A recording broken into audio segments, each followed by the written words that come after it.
நாம் எதிர்காலத்தில் வலிமை உள்ளவர்களாக ஆக வேண்டும். நம்முடைய வலிமை அரசியல் அதிகாரத்தை கைப்பற்றுகிற அளவுக்கு அது பெருமைப்படுத்தப்பட வேண்டும்.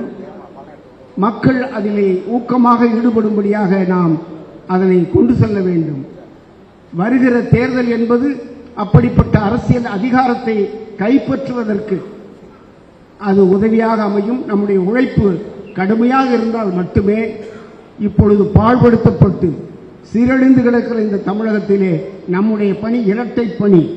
ஒன்று தூய்மைப்படுத்துவது, இரண்டாவது நாம் அதிகாரத்தை கைப்பற்றுவதற்கான வகையிலே நம்முடைய செயல்பாடு உழைப்பு இருக்க வேண்டும்.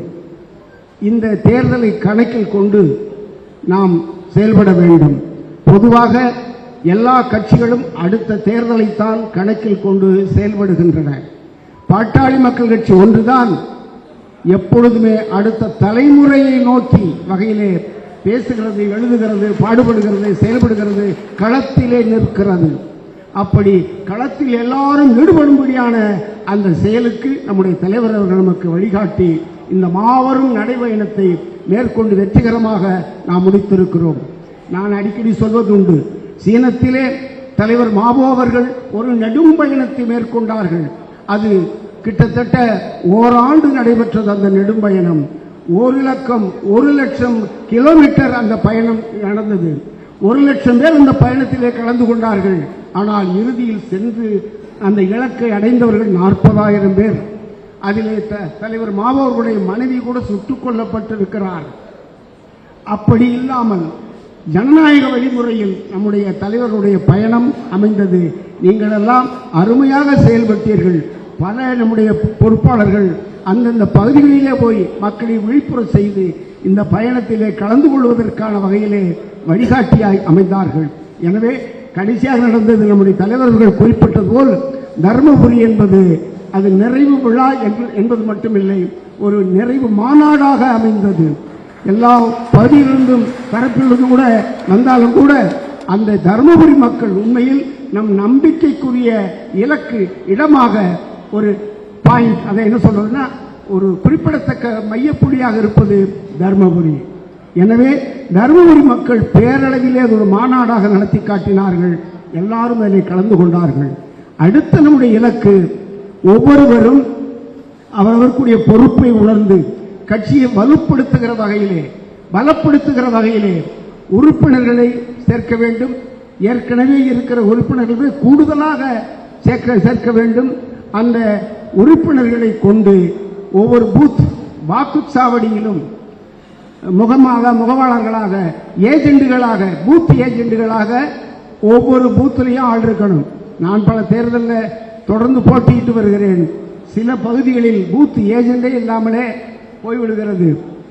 அங்க ஆளும் இல்லை. எனவே நம்ம வாக்குகளையும் சரிவர கொண்டு செலுத்த முடியவில்லை. எனவே பூத் ஏஜெண்ட் என்பது அடிப்படையில் தேர்தலில் வெற்றி பெறுவதற்கு அடிப்படையாக இருப்பவர்கள் இந்த பூத் ஏஜெண்டுகள் தான்.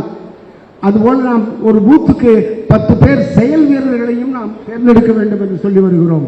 அவர்கள் தான் அந்த யார் யார் ஓட்டு போடல, திமுகவில் அப்படி செய்வாங்க, போட்டவங்களை பூரா அப்படியே பட்டியல் எழுதி அடுத்த ஏஜெண்ட் வரும்போது அந்த லிஸ்ட்டை கொடுத்துருவாங்க. அப்போ ஓட்டு போடாதவர்கள் யார் என்று தெரிந்துவிடும் வெளியேறுப்பவர்களுக்கு. அவங்க போய் அந்த ஆளுகளை தயார் பண்ணுவாங்க. அந்த காலத்தில் திமுக கள்ள ஓட்டு போடுவதற்கு அதெல்லாம் மிகுந்த பயன்பாடு உள்ளதாக இருந்தது. அப்படி ஆள் போடலையா, அந்த ஆள் போடலையா, அந்த ஆளுக்கு இன்னொரு ஆளை தயார் பண்ணி கொண்டு போய் போட்டுருவாங்க. இப்போலாம் அப்படி செய்ய முடியாது. நாம் அப்படி செய்கிற ஆட்களும் இல்லை.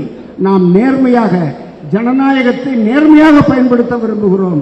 எனவே பூத் ஏஜெண்ட், அப்புறம் ஒவ்வொரு பூத்துக்கும் 10 செயல் வீரர்கள், இப்படி நாம் தேர்ந்தெடுத்து அவர்களை செயலில் முடுக்கிவிட வேண்டும். அவர்களுக்கு தலைவர் அவர்கள் அப்படியெல்லாம் நீங்கள் போட்ட பின்னாலே ஒரு பயிற்சியும் அளிக்கப்படும். தலைவர் அவர்கள் அவர்களுக்கு உரிய வகையிலே பயிற்சி அளிப்பார்கள். அதனால் உங்களுக்கு செயல்பாடு என்பது எளிதாகிவிடும். அதுபோல இந்த பூத் அமைப்புகள் அதிகமாக இருந்தால்தான் நம்முடைய பொறுப்பாளர்களும் உறுப்பினர்களும் அதிகமாகி அந்த பணியை செய்வார்கள்.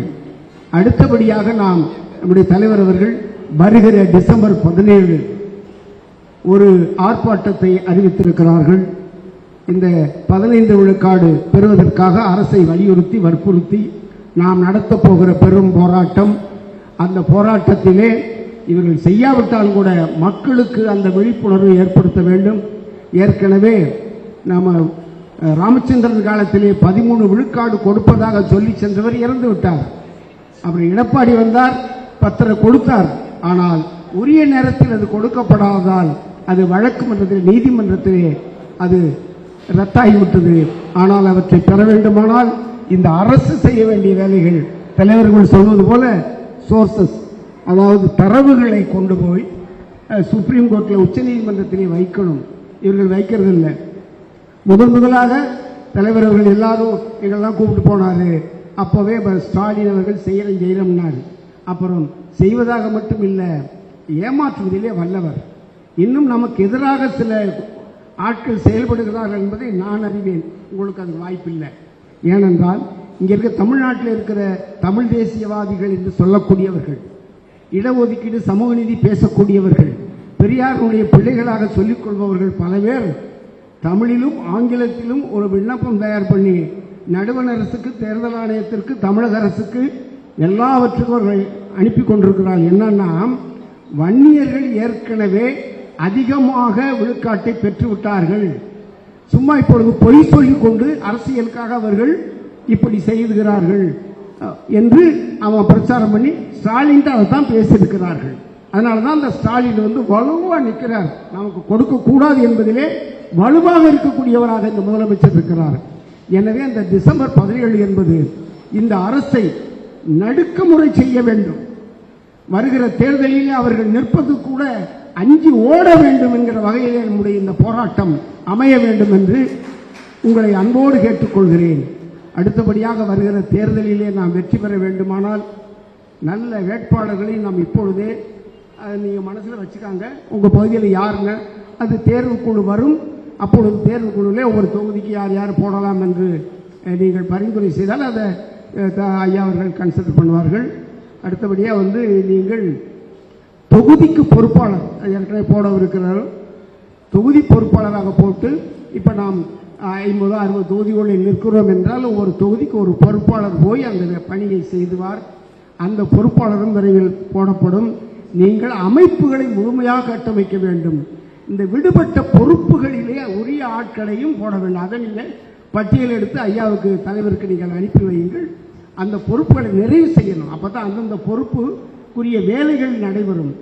எனவே அதை நீங்கள் கட்டாயம் செய்ய வேண்டும். அப்புறம் எந்தெந்த மாவட்டங்களில் பொறுப்புகள் விடுபட்டிருக்கிறதோ அதையெல்லாம் நீங்கள் பட்டியல் அனுப்ப வேண்டும். ஏற்கனவே செல்வகுமார் அவர்கள் சொல்லியிருக்கிறார்கள், இந்த தேர்தலிலே பரப்புரை செய்வதற்காக சில பேச்சாளர்களை நாம் உருவாக்க வேண்டும்.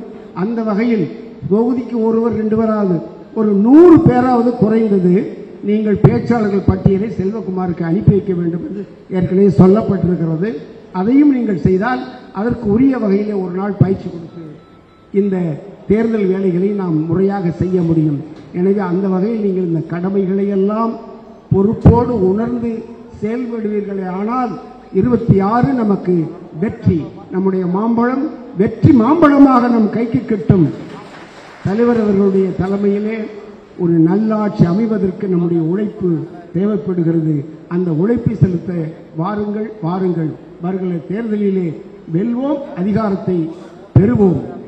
எல்லாரையும் மீண்டும் வருக வருகவென அன்போடு வரவேற்று விடைபெறுகிறேன். நன்றி, வணக்கம்.